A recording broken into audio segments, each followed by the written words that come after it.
Saudara, pendaftaran kelompok penyelenggara pemungutan suara atau KPPS yang akan bertugas di Pilwali Makassar telah ditutup oleh KPU Makassar. Dari total yang dibutuhkan, jumlah pendaftar melebihi target. Verifikasi administrasi dan wawancara pun dilakukan untuk memastikan kualitas dan integritas calon KPPS yang memenuhi persyaratan.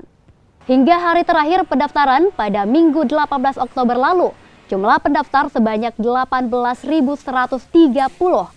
Jumlah ini melebihi total kebutuhan anggota KPPS, yakni 16.758 orang.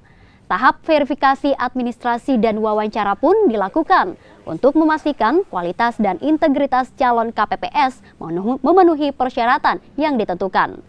Sebelum ditetapkan jadi KPPS, KPU Makassar juga akan melakukan rapid test. Jika hasilnya reaktif, akan dilakukan penggantian.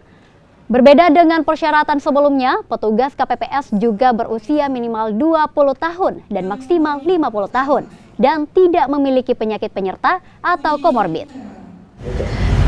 Semalam memang tanggal 18 Oktober 2020 pukul 23.59 KPU Makassar secara resmi menutup pendaftaran KPPS untuk Pilwali Makassar 2020.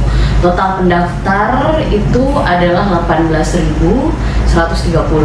Sementara total kebutuhan adalah 16.758.